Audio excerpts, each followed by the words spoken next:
ሱሱን ኢንቫይት አድርጊያት ነበር እንዴ መታፍላው ለካ ሱሱ የት ነሽ? አቦም መጽሐፍ አትችልም ይሆናል። እሺ ሚሚዬ ታዲያ ገብታ የገንዘብ ቢሆንስ? ችግሩ የገንዘብ ካልሆነ እንዴት ነው የማውቀው? አንድ ቁጥር ስለጻፈች ብቻ ስሟ በአማርኛ ነው ቻቺ ሀበሻዊት ይላል። ስሟ ቻቺ ሀበሻዊት እያለ አማርኛ መጻፍ ካልቻለች አካውንቱን ሰው ነው ከፍቶ ይሰጣት። ትግባና የገንዘብ ከሆነ እናውርዳት። ሱሱ ቤትሽን ከፍተሽ አስረጃ። 18900 ፎሎ አለሽ። ቤትሽን ክፈቺና አስረጂ። ማን እጅሽን ያዘሽ?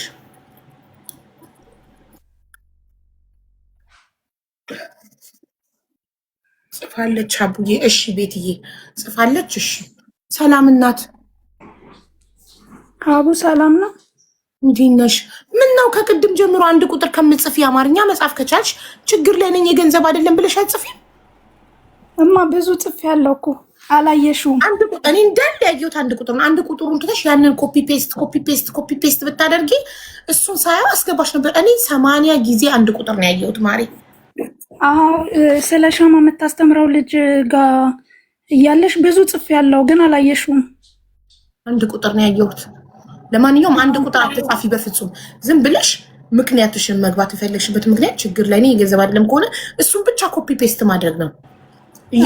ትኩረት ለመሳብ ብዬ እኮ ነው ስላላየሽኝ። አንድ ቁጥር ኔቨር ትኩረት ስቦ አያውቅም። እሺ ማሬ። እሺ እኔ እንኳን በውስጥ ነበር ላውራሽ የፈለግኩት፣ ግን እዚህ ላውራሽ ስለኔ አይደለም ማለት ስለ ቤተሰብ ነው። በምንም ይሁን ጉዳዩ በውስጥ የሚያወሩ ሰዎች አሉ። እኔ በውስጥ አላውራም። እኔ ሀቢባ 3 ዓመት ቲክቶክ ላይ የምታወቀው ማንንም በውስጥ አላውራም። ላይቬን እከፍታለሁ። እዚህ ጋር መጥቶ ማውራት የሚፈልግ መድረኩ ክፍት ነው። በተረፈ በውስጥ የምትሉ ሰዎች በውስጥ የሚያወሩ ሰዎች ጋር ሂዱ። ኦኬ እሺ። ስለ ቤተሰብ ነበረ እና ልቀጥል። ምንም ይሁን ምን ከፈለግሽ እዚህ ጋር ማውራት ትቻለሽ። መድረኩ ክፍት ነው ላንቺ።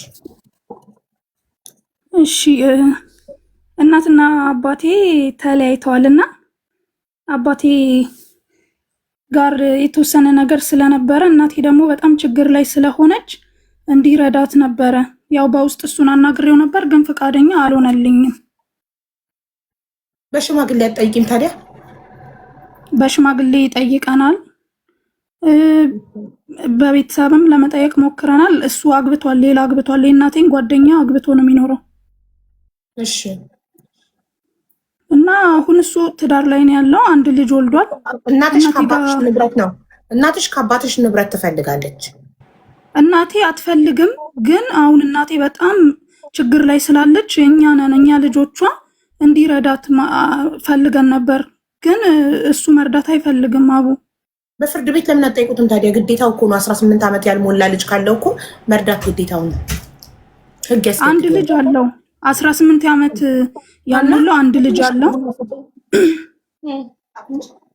መጠጣት የለብኝም ግን በቃ ልጠጣ ራሴን ስላመመኝ። እሺ ቴንክ ዩ እና ተከልክያለሁ ግን ራሴን ስላመመኝ ልጠጣ። እንትን ማሬ 18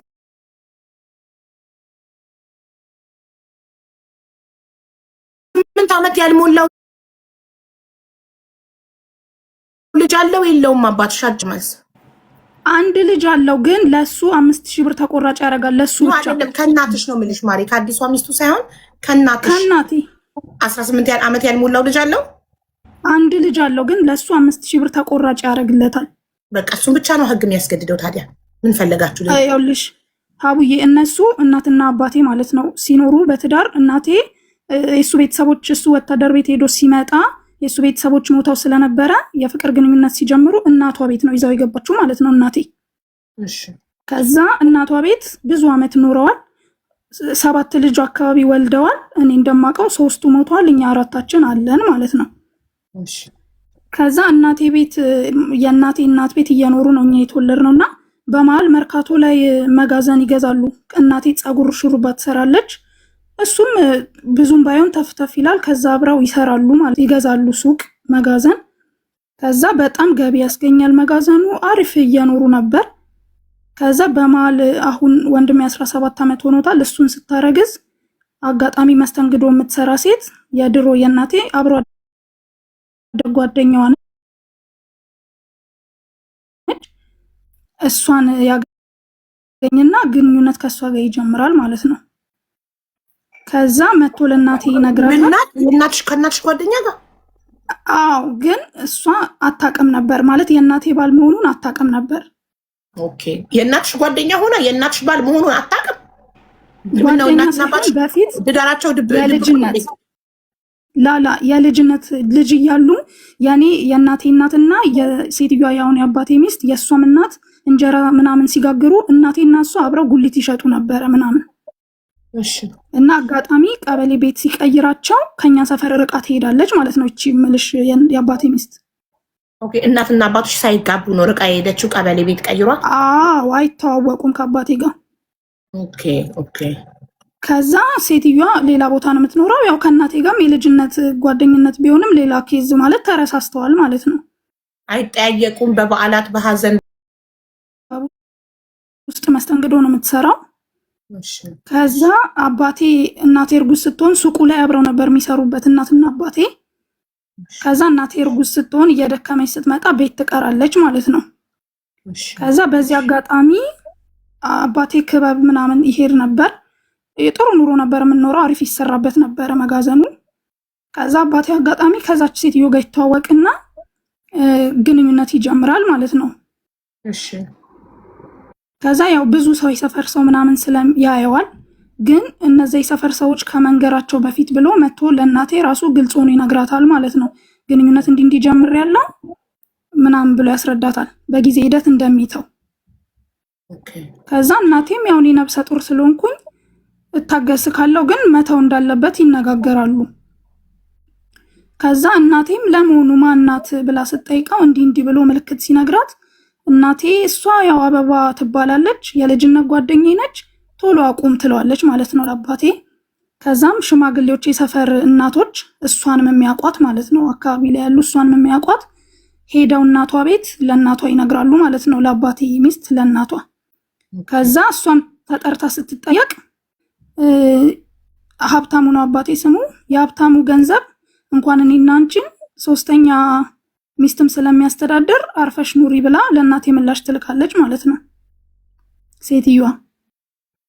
ኦኬ፣ አንቺንም እኔንም ማስተዳደር ስለሚችል ሌላም ሶስተኛ ሚስትም ማስተዳደር ይችላል ገንዘቡ። ሙስሊሞች ናቸው። ስለዚህ ማለት እናቴ ለሽማግሌዎች ማለት ሴት ናቸው እናቶች ተሰብስበው ሄደው የኔ ባል መሆኑን ንገሩልኝ፣ ምናልባት ሳታውቅ ከሆነ የገባችበት የኔ ባል ነውና ንገሩልኝ፣ የመሰረት ባል ነው ብላችሁ መሰረት ነው እናቴ ስሟ ብላ የሰፈር እናቶች ትልካለች። ያው እምነታቸው ይፈቅዳል እንዴ? እምነታቸው ይፈቅዳል ሁለት ሚስት ለአንድ ባል?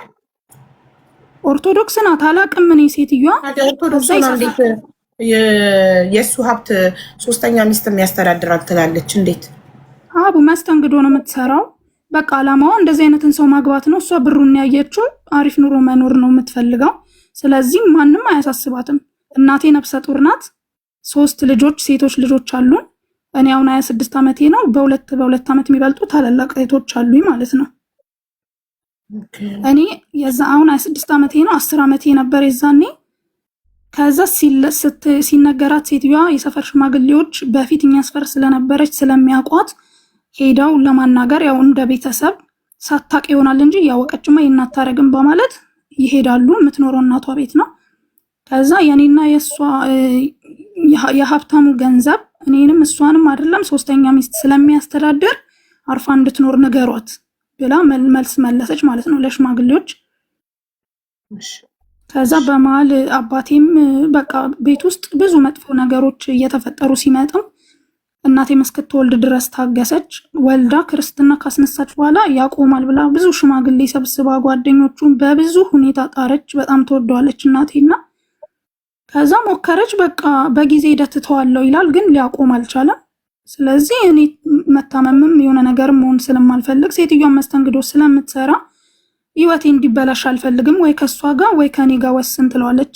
እየጠጣ እየመጣ መረበሽ ይጀምራል። አባቴ ባይዘው በጣም አንገት ደፊ ነው። የሰፈር ሰው በጣም ያከብረዋል ምናምን እና ጥሩ ደረጃም ላይ ነው ያለ ነው ያነበረው ማለት ነው። እና ያን ሱቅ ይሰሩበት ነበር ሀቡ ከእናቴ ጋር ሳትወልድ በፊት። ከዛ በኋላ ደግሞ እናቴ ቤት እያለ መሬት ተገዝቶ ወደ 2 ቤት ተጀምሮ ነበር ማለት ነው እኛ ጋር እያለ አባታችን። ከዛ በጣም እየመጣ እኛንም ሲያስቸግር ምናምን ጥሩ እናት ይዤላችኋለሁ ምናምን ይላል እየጠጣ በቃ ሲረብሽ። የሆነ ቀን ሊደባደቡ ሲደርሱ በቃ ውጣልኝ ትለዋለች እናቴ። እኔም አንተም መሞት አንፈልግም ወይ ከእሷ ጋር አቁም ወይ መላ ፍጠር ውጣልኝ ስትለው ይህን አጋጣሚ ስለሚፈልግ ከቤት ይወጣል። ማታ ላይ ነው ከቤት ይወጣል ማለት ነው። ከዛ ከቤት ከወጣ በኋላ ተከራይቶ መኖር ይጀምራል። ከእሷ ጋር መኖር ጀመረ ማለት ነው ከሴትዮዋ ጋር። ከዛ በመሀል ቤቱም እየተሰራ ቤቱ አለቀ። ቤቱ ሲሰራ ብዙ ነገር ይለን ነበር ማለት እኛ እንደምንገባ ነው የምናውቀው። እኛና እናታችን እንደምንኖርበት ነው የምናውቀው። ቤትም እያለ ቤት ጀምሬያለሁ፣ ስለዚህ ሰፈር ላይ ከብዙ ልጆች ጋር አትልመዱ፣ እዛ ስትሄዱ ጭር ያለ ቤት ስለሚሆን ትጎዳላችሁ ብቻችሁን ምናምን ይለናል ማለት ነው። እና በጣም ጓግተን እንጠብቃለን ማለት ነው አውዬ። ከዛ ያ ቤት ሲያልቅ ያችኛውን ሚስቱን ይዞበት ገባ። መኖር ጀመሩ፣ ይኖራሉ። አንድ ሴት ልጅ ወልዳለች ማለት ለኛ በቂ ነገር ባያረግም በ3 ወር 50 ኪሎ ጤፍ እንቁጣጣሽ ሲሆን በግ ይገዛል። ፋሲካ በአመት 3 አመት ባል ቅርጫ ያስገባል። እንቁጣጣሽ ሲሆን በግ ይገዛል። በ3 ወር ስንት ልጆች አሉ? እናቴ 4 ልጆች። አሁን እኛ 4 ነን፣ 1 ወንድ 3 ሴት። ግን የመጀመሪያው እናቴ ከሌላ ነው የወለደቻት አላቅም። ግን እሷን ወልዳ አራስ እያለችው ምናምን ስለተጋቡ በሱ ነው የምትጠራው። እሺ የመጀመሪያ ልጇ ስንት አመቷ ነው? ኮከብ ሀብታሙ 30 ምናምን ናት፣ 36 ምናምን ይሆናታል አውዬ። እሺ አንቺ ሁለተኛ ነሽ? እኔ 3ኛ ነኝ። ሁለተኛዋ ልጅ ስንት አመቷ ነው? ሁለተኛ 32 ወይ 30 ይሆናታል አውዬ፣ በግምት ነው እርግጠኛ አይደለሁም። እሺ አንቺ ስንት አመትሽ ነው? 26 ነው ያልሽ? አዎ 26 ወይ 27 በውስጥ ያጣራለሁ እንደዛ አካባቢ አውዬ። የመጨረሻው ልጅ ስንት አመቱ ነው? አሁን እሱ 17 አመቱ ነው። 17 ለሱ ነው 5000 እየተቆረጠ ያለው እስከ አመት ድረስ። አዎ ታዲያ ሁሉ 36 32 26 17 አመት ልጆች እናንተ ለእናታችሁ አንሳችሁ ነው ከአባታችሁ የምትፈልጉት? አቡዬ እኔ 10 አመቴ ነበር ብዬሻለሁ ሲወጣ ከቤት። ስለ ዛሬው እናውራ እንጂ አሁንማ ወጣ እኮ ሰውየው ወጣ። የዛሬ 16 አመት ወጣ፣ አገባ፣ ሌላ ትዳር መስርቶ እየኖረ ነው። ዛሬ ላይ ይርዳን ብላችሁ ነው የመጣችሁት። ዛሬ ላይ ይርዳን ስትሉ ምን ብዬ ጠየቅኩሽ? ከ18 ዓመት በታች የሆነ ልጅ አለ ወይ? ለምን ህግ የሚያስገድደው አባትሽን እንዲረዳ ከ18 ዓመት በታች ልጅ ካለው ነው። አዎ አንድ ወንድሜ 17 ዓመቱ ነው 5000 ብር እየረዳ ነው እስካሁን አልሽ። ስለዚህ የዛሬ ዓመት ይሄም 5000 ይቆማል። ከዛ በኋላ አባትሽ ምንም 5 ሳንቲም እንዲረዳ ያስገድደው። ለምን ልጅን እስከ 18 ዓመት ድረስ ነው የሚረዳው። ገባሽ? ስለዚህ አሁን ይህ ሰውዬ ውርስ ከሆነ በሽምግልና ትጠይቃላችሁ። በህይወት እያላት ትወርሱትን መቼማ።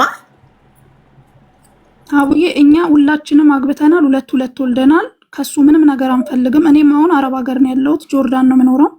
አረብ ሀገር ነኝ በዚህ ሰዓት ያለሁት። ታላቀቴም አግብታ 2 ወልዳለች። የራሷን ኑሮ ነው የምትኖረው። ያቺ ሁለተኛ እህቴም እንደዛው፣ እኔም እንደዛው። አሁን ያለው እናቴና ወንድሜ ናቸው። እና እናቴ ምንም ነገር አይገባትም ወይ ነው አሁን እሱ እናቴ ከአባቴ ጋር የተፈራረሙበት አለ። አልተፋቱም እንዴ እስካሁን?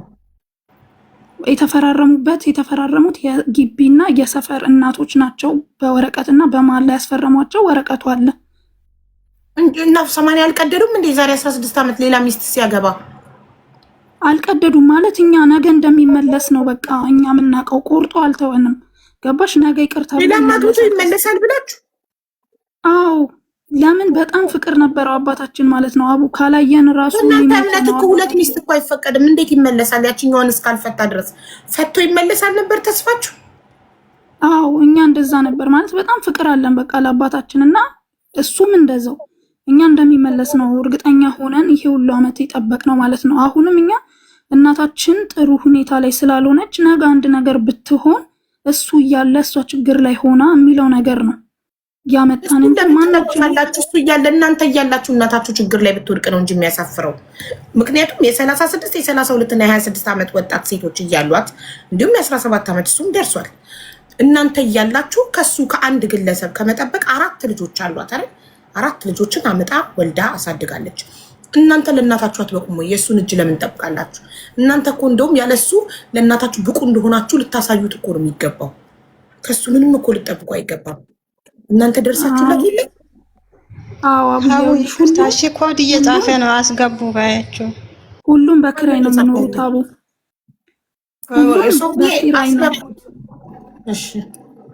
ሁሉም በኪራይ ነው የሚኖሩት። ማለት የዛኔ ሁላችንም ልጅ ነን፣ ግን ከእናታችን ሸክም ለመውረድ ነው ሁሉም ወደ ወንድ ሄደው ማለት ነው። አቡዬ ከእናታችን ላይ ሸክም ላለመሆን ሁሉም ልጆች ነበርን የዛኔ በትዳር። አንድ ልንገራት እናቴ፣ ማን ነው ስምሽ? እኔ ኖ ከአንቺ በላይ ያለችው አሁን ሚውት አብርታ ያወራችው ወይ ወደ ራሂማ አረብኛ የገባው ሰውየው አረብ ነው ለስሙ በአረብኛ ነገርኩት። حسابك خاص لازم تدخل السيتنج تعمل له بابليك مشان ندخلك ولا ما نقدر ندخلك لانه حسابك خاص.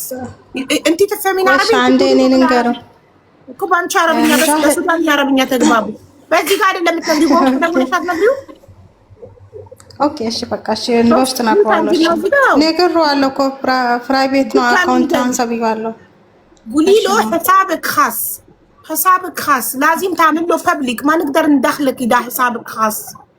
ሚዩት አድርገሽኛ ጋር ደውለሽ ንገሪውና حسابون خاص አድርጎ መጥቶ ሲጽፍ እናስገባዋለን እንጂ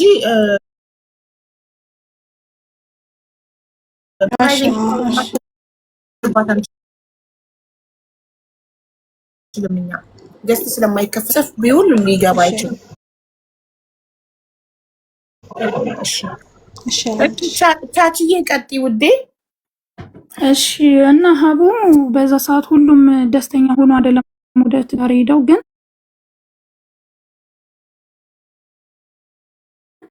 እናታችን ምንም ስላልነበራት ከሷ ሸክም ለማውረድ ነው ሁሉም እንደዛ የሆነው። እናታችንን ለማኖር እህቴ ይዛኔ በልጅነቷ ይኸውልሽ በአውቶቢስ መተማ ሄዳ ከመተማ ሱዳን ሄዳ ሱዳን ብዙ ተንገላታ ድጋሚ ቤሩት ገባች። እንደዛ እያልን ነው የኖር ነው እስካሁን። እኔም ከዚህ በፊት ቤሩት ሄጃለሁ። አገር ላይ ከመስተንግዶ ጀምሮ ምናምን ያልሰራ ነው ነገር የለም። በቃ ከምልሽ በላይ ማለት ነው እኮ። እናንተ እናታችሁ ስትረዱ ወደ ትዳር ሄዳችሁት ማሪ ውዴ? እኛ ሁላችንም በቃ ከቤት ማለት ተበተንን። እኔም አባቴ ሲወጣ ማልቀስ ነው ምናምን በቃ ከቤት ወጣሁኝ። ከማዩን ልጆች ደውሎ ጀምሬ ሌላ ነገር ውስጥ ገባሁኝ ምናምን በቃ በጣም ተበተንን። ቤተሰባችን በጣም ተጎድቷል። አሪፍ ኑሮ ነበር የምንኖረው። እህቴም ታላቅ እህቴ ደግሞ ታማ ጸበል ገባች። እሱ ከቤት ሲወጣ ማለት ነው። እንደምታስቢው አይደለም የነበረው ነገር እዛ እና ታላቅ እህቴ መጀመሪያ እናታችሁን ደህና ቦታ ሳታሳርፉ እናንተ ወደ ትዳር ሄዳችሁ ሁለት መውለድ አልነበረባችሁ። መጀመሪያ እናታችሁ አንድ እናት ናት። እናንተ አራት ናችሁ፣ እናታችሁ አንድ ናት። አራታችሁ ተባብራችሁ እናታችሁን የሆነ ደህና ህይወት ሳታደርጉላት ወደ ራሳችሁ ህይወት መሄድ አልነበረባችሁ። ማሽ አሁን የእሱን እጅ መጠበቅ እንደገና አሁን እሱን እንደገና እርዳት እናታችንን እርዳት ብሎ መጠየቅ ለእናታችሁ ሼም አቡዬ። አሁን እኮ እርዳት አይደለም። እናታችን ጥሩ ኑሮ ነው የምትኖረው። እኔም ለእሷ ነው የምኖረው። ልጆቼንም ለእሷ ነው የተውኩት። ጥሩ ኑሮ ነው የምትኖረው። እኔ እስካሁን ድረስ ተቸግራለች እኮ ነው ያልሽ። እናታችን ችግር ውስጥ ናት። እሱ እያለ እናታችን እንዴት ትቸገራለች እኮ ነው ያልሽ። እናታችን ማለት አሁን ቤት ፈርሶባታል ያው ላይ አቡዬ። እኔ ለእሷ ብዬ ነው። ልጄ ታማሚ ነው። ብዙ ጊዜ በኦክስጅን ምናምን እንትን ይላል ልጄ ማለት ነው። አሁን ሁለተኛ ልጄ ታማሚ ነው እና ጥዬው የወጣሁት ለእሷ ብዬ ነው። የእሷን ቤት ለመስራት ማለት ነው። ታላቅ እህቴም ነበረች። እሷም የ9 ወር ልጅ ጥላ በቃ ቤቷን ቢያንስ ለእናታችን ቀና እናርግላት ብለን ተሰደድን። አጋጣሚ ታላቅ እህቴ ታመመችና ኦፕራሲዮን ሳውዲ ነበረች። ኦፕራሲዮን መደረግ አለብሽ ተብላ ሀገር ገባች። አሁን ቅርብ ጊዜ 1 3 ወር 4 ወር ቢሆናት ነው ከገባች። ታማ ገባች ማለት ነው። ለእሷም ብዙ ነገር አደረግን ምናምን እና እኔም አሁን ከመጣው ዓመት ምናምን ይሆነኛል፣ ግን አልቻልኩም። በቃ ቢያንስ እኔ ቢያንስ መጀመሪያ እናትሽ አይደል ወጣ። ስለዚህ ይሄ ሰውዬ ከእናትሽ ጋር ካፈራው ነገር ይዞ የወጣው ነገር አለ? ይዞ የወጣው ነገር የለም፣ ግን ምንም አይገባትም ነው። ከወጣ እጅና እግሩን ይዞ የወጣ ሰውዬ ለምሳሌ አብረው ያፈሩት ንብረት ቢኖር የሱቁ ካርታ ሱቅ አለ እያልኩሽ ነው እኮ አቡዬ። ሱቁን ማን ያፈራው? መጋዘን አለ። መጋዘኑ አሁንም በቀን ከብዙ ሺዎች በላይ ይገባበታል። አሁንም እየተሰራበት ነው እኮ መጋዘኑ ማን ነው? እናትና አባቴ አብረው የገዙት የተገዛበት ወረቀት አለ። እንደዛ ከሆነ በህግ ተጠይቃ እናትሽ ህግ ሰንጥቆ ያከፍላል። እናታችን ከባንክ አውጥታ ብር ሱቁ ሲገዛ ያወጣችበት እስካሁን ድረስ አለ። እንደዛ ከሆነ 16 ዓመት ሙሉ እናትሽ ለምን መብቷን በህግ አልጠየቀችም? አብረው ያፈሩት ከሆነ ከተለያዩ 16 ዓመት አይደለ? አዎ እሺ 16 ዓመት ሙሉ እናትሽ የት ነበረች? ለምን አልጠየቀችም ሀቋን? ሲለያዩ አሁን አንቺ 10 ዓመት ልጅ ነበርኩ ሲለያዩ የዛሬ 16 ዓመት አሁን 26 ዓመት ነው ብለሻል። ስለዚህ የዛሬ 16 ዓመት ተለያይተው 16 ዓመት ሙሉ እናትሽ ለምንድነው አብረው ያፈሩት ከሆነ ለምን በህግ አልጠየቀችም እስካሁን? ለምን 16 ዓመት ጠበቀች? አቡዬ አንደኛኛ ይመለሳል የሚል ነገር አለን ብዬሻለሁ። ይመለሳል የሚል ነገር ብዙ ሰውም ተስፋ የሚሰጥ 16 ዓመት ይመለሳል ተብሎ ሀብት በሀብት ላይ እኮ እየካበተ ይመጣል። 16 ዓመት አንድ ሰው ተግቶ የሚሰራ ከሆነ ትንሽ የነበረችዋን ነገር እያሰፋ እያሳደገ ይሄዳል። 16 ዓመት ብዙ ነገር አለው። በዚህ ሰዓት አቡ በጣም ብዙ ነገር አለው። እሱ አርቶ ደክሞ 16 ዓመት ያለ እሷ ብቻውን ያፈራው ነው። የዛሬ 16 ዓመት የነበረበት ካፒታል ታይቶ ያንን ነው ልትካፈል የምትችለው እናትሽ፣ እውነት ከሆነ የምትይው ነገር። ስለዚህ መጠየቅ ያለባት እናትሽ የህጋዊ የጋብቻ ወረቀት ካላቸውና እስካሁን ፍቺ ካልተፈጸመ ሄዳ በህግ መጠየቅ ትችላለች። አዎ ግን እሱን የፈራ ነው። አሁን ህግም ተንከራተሽ መድከም ሊሆን አይችልም። ሀቅ ካላችሁ ደክማችሁ ሀቃችሁን ማግኘት ነው። ከሌላችሁ ደግሞ ህግ ይፈርዳል ግራና ቀኝ አይቶ። ገባሽ እንጂ አንድ ሰው 16 ዓመት ሙሉ አንድ ልጅ ተወልዶ እኮ ያድጋል። አሳደገ እኮ ወልዶ።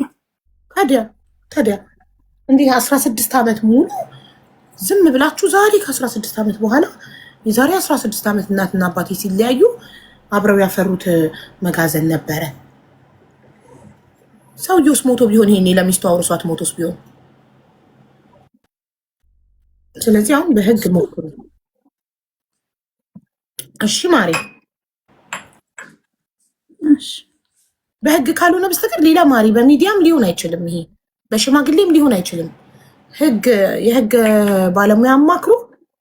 በህግ ሄዳችሁ ህግ ይፍታላችሁ። ሀቅ ካለ እውነት የዛን ጊዜ የነበረ ንብረት ካለ እሱ ሲወጣ ያንን ብቻ በዛ ጊዜ የነበረው ብቻ ተሰልቶ ይካፈላሉ።